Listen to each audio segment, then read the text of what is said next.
तो हमारा पहला एमसीक्यूज है the dash is a method of research in which a biological problem is identified, a relevant data is gathered, a hypothesis is formulated from this data and the hypothesis is experimentally tested. कि वो कौन सा method है जिसके अंदर हम biological problem को recognise करते हैं, ऑब्जर्वेशन करते हैं, हाइपोथेसिस बनाते हैं और उस हाइपोथेसिस को एक्सपेरिमेंटली क्या करते हैं, टेस्ट करते हैं। ए ऑप्शन है साइंटिफिक थ्योरी, बी है साइंटिफिक लॉ, सी है बायोलॉजिकल मेथड और डी है ऑल चॉइसेस आर करेक्ट।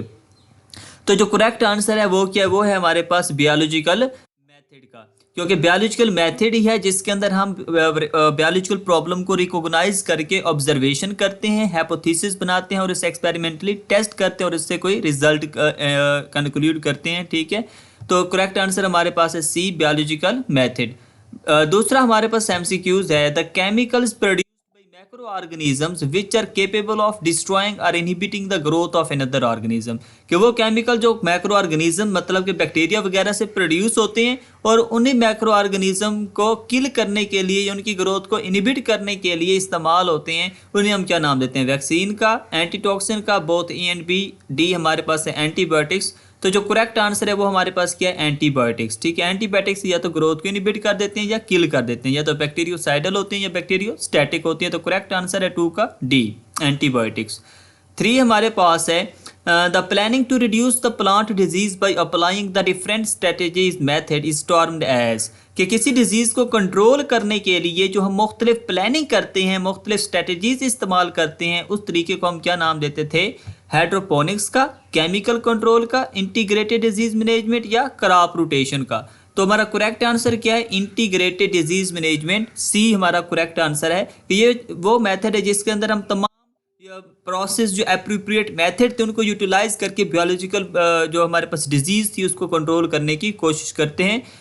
चौथे नंबर पर हमारे पास है treatment of disease with by their X rays और अदर आयोनाइजेशन रेडिएशन। के रेडिएशन को, आयोनाइजिंग रेडिएशन को या एक्स रेज को इस्तेमाल करके अगर हम डिजीज को कंट्रोल करते हैं, उसकी ट्रीटमेंट करते हैं, तो ए हमारे पास है कीमोथेरापी, बी है रेडियोथेरापी, सी हमारे पास है जीन थेरापी, डी हमारे पास ऑल ए बी एंड सी। तो करेक्ट आंसर क्या है, रेडियोथेरापी का। रेडियोथेरापी में हम क्या करते हैं, बेसिकली किसी भी डिजीज को कंट्रोल या उसकी ट्रीटमेंट के लिए रेडिएशन इसके अंदर इस्तेमाल करते हैं, जैसे कि कैंसर सेल को किल करने के लिए। 5 पर है रेड वुड और ट्री मैरिंग ओवर। ये हमारा मतलब कि एमसीक्यूज नहीं है, ठीक है, हमारी बुक से रिलेटेड, तो ये से हम छोड़ देते हैं। 6 हमारे पास है the reasoning from a specific set of observation to reach a general conclusion is called. क्योंकि वो हाइपोथेसिस या वो रीजनिंग जिसमें एक स्पेसिफिक सेट ऑफ ऑब्जर्वेशन पर पहुंचते हैं, ठीक है, to reach general conclusion is called the reasoning from a specific set of observation.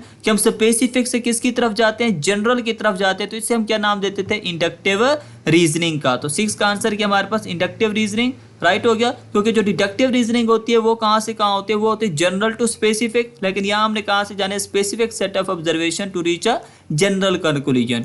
तो 7th पे है the branch of biology that deals with the function of nucleic acid and protein and especially their role in the cell replication and the transmission of genetic information। तो इसका जो correct answer है वो है molecular biology. ठीक है, कि वो ब्रांच ऑफ बायोलॉजी जिसके अंदर हम न्यूक्लिक एसिड को स्टडी करते हैं, प्रोटीन को स्टडी करते हैं, उनके फंक्शन को स्टडी करते हैं। तो प्रोटीन और न्यूक्लिक एसिड क्या है, मॉलिक्यूल। तो मॉलिक्यूलर लेवल पर जो स्टडी होगी उसे हम क्या नाम देंगे, मॉलिक्यूलर बायोलॉजी का। राइट हो गया। नेक्स्ट हमारे पास है the application of organism, biological system और biological process to manufacture and service industries. कि इंसान के फायदे के लिए अगर हम ऑर्गेनिज्म या उसके प्रोसेस या किसी भी ऑर्गेनिज्म से रिलेटेड किसी फंक्शन को इस्तेमाल करते हैं कोई इंडस्ट्रियल प्रोडक्ट बनाने के लिए, to for the service of humankind, उससे हमने नाम दिया था बायोटेक्नोलॉजी का। तो इसका आंसर क्या है, बायोटेक्नोलॉजी। दूसरे नंबर पे है अमेबा और single cell protozoa which are reproduced by the binary fission resulting in 2 offspring with identical gene. This process is called the natural cloning। कि ये क्या है, बेसिकली अमेबा जब डिवाइड होकर, ठीक है, अब अपने जैसी कॉपीज तैयार करता है तो उसे हम नाम देते हैं नेचुरल क्लोनिंग। क्योंकि नेचुरल क्लोनिंग क्या है, production of identical copies by the asexual reproduction. 10 हमारे पास है community along with its non living environment is called as ecosystem. के इकोसिस्टम क्या है, बेसिकली लिविंग मतलब कम्युनिटी और उसके नॉन लिविंग इन्वायरमेंट उसके कंपोनेंट्स पर मुश्तमिल होता है। तीसरे नंबर 11th नंबर पर है the term biology is of. तो ये कहाँ से निकला है, ग्रीक ओरिजिन है इसका, तो इसका आंसर क्या है, ग्रीक ओरिजिन ए। 12 है हमारे पास, the branch of biology dealing with the social behaviour and communal life of human beings is called the social biology. कि जो वो ब्रांच ऑफ बायोलॉजी जिसमें हम क्या करते हैं, सोशल बिहेवियर और कम्युनल लाइफ इंसान की डिस्कस करते हैं, उसे हमने नाम दिया था सोशो बायोलॉजी का या सोशल बायोलॉजी का। नेक्स्ट 13 हमारे पास है, all living and non living matters are form of atoms and the sub atomic particles. ये हमारे बुक की लाइन है। 14 है, deductive reasoning is always from general to the specific. तो डिडक्टिव रीजनिंग क्या है, from general to the specific, और inductive reasoning क्या थी, स्पेसिफिक टू द जनरल। 15 है हमारे पास, in chemistry it is defined as a sufficiently stable electrically neutral group of at least two atoms in a definite arrangement held together with a chemical bond। कि दो या दो से ज्यादा atoms अगर केमिकल बॉन्ड से जुड़कर स्टेबल हुए पड़े हैं इलेक्ट्रिकली, तो उन्हें हमने क्या नाम दिया था, मॉलिक्यूल्स का नाम दिया था। राइट हो गया। तो 16 हमारे पास है, it is the part of earth including air, land, surface, rocks, water within life occur. तो जमीन का वो हिस्सा जहाँ लाइफ एग्जिस्ट करती है उसे हमने क्या नाम दिया था, बायोस्फीयर्स का नाम दिया था। राइट हो गया। तो इसका आंसर क्या है, बायोस्फीयर ए। 17 है, in biology dash is the collection of interbreeding organism of same species that is the population. या पॉपुलेशन के अंदर से एक ही स्पीशीज से ताल्लुक रखने वाले ऑर्गेनिजम्स का क्या होता है, ग्रुप होता है। 18 है, it is growing of plants without soil that is called the hydroponics. Hydroponics में हम क्या करते हैं, एक्सपेरिमेंट करते हैं प्लांट्स की न्यूट्रिएंट्स की रिक्वायरमेंट पर, कि कौन से प्लांट्स को कौन सी चीज़ रिक्वायर्ड है। ठीक है, वेरिएटेड वाटर के अंदर न्यूट्रिएंट्स को डाल के उसके अंदर प्लांट्स को क्या करते हैं, ग्रो करते हैं, और इस टेक्निक को हमने नाम दिया था हाइड्रोपोनिक कल्चर टेक्निक का। तो 19 है, the period of time beginning 600 million year ago ending 270 billion years ago falls between the Proterozoic and Mesozoic era and is divided into the Cambrian, Ordovician, Silurian, Devonian, Carboniferous and Permian periods। इतनी बड़ी statement पढ़ के confuse नहीं होना, सिर्फ ये था कि किसके दरमियान पड़ा है, प्रोटीरोजोइक एरा और मेसोजोइक एरा। तो प्रोटीरो और मेसो के दरमियान क्या पड़ा हुआ था, पैलोजोइक एरा पड़ा था। तो इसका आंसर क्या होगा, पैलोजोइक एरा था। राइट हो गया। तो हमारे पास 20 है, the period of geological time beginning 25 million years ago and ending 135 million years ago, the age of dinosaur and Cycads falls between the Paleozoic and Cenozoic area and include the Triassic, Jurassic and the Cretaceous period। तो अभी भी आपने सिर्फ क्या देख रहे हैं, false किसके दरमियान कर रहा है, पैलियोजोइक एरा और सीनोजोइक एरा के दरमियान। तो हमारा आंसर क्या होगा, मेसोजोइक एरा। कि पहले हमारे पास क्या था, वो प्रोटीरोजोइक एरा था, उसके बाद मेसोजोइक प्रोटीरोजोइक एरा, फिर पैलियोजोइक एरा, फिर मेसोजोइक, और इसके बाद क्या था, हमारे पास था सीनोजोइक एरा। राइट हो गया। तो ये हमारे पास क्या है, एरा थे। ठीक है, जो पीरियड्स के अंदर डिवाइड थे। तो पुराना जो सबसे पुराना था वो कौन सा था, प्रोटीरोजोइक एरा। प्रोटीरो के बाद क्या था हमारे पास, पैलियोजोइक एरा। पैलियोजोइक एरा के बाद क्या था, मीजो, और मीजो के बाद क्या था, सीनोजोइक एरा। तो ये आपने तरतीब याद रखनी है। 21 पे हमारा है, the period of geological time beginning after the end of the Mesozoic era 70 million years ago and encompassing the present commonly refer to age of the mammal. तो इसे हमने नाम देते हैं, जो सबसे मॉडर्न ईरा है वो कौन सा है, सीनोजोइक ईरा है। तो ये कौन सा आंसर आएगा, सीनोजोइक ईरा।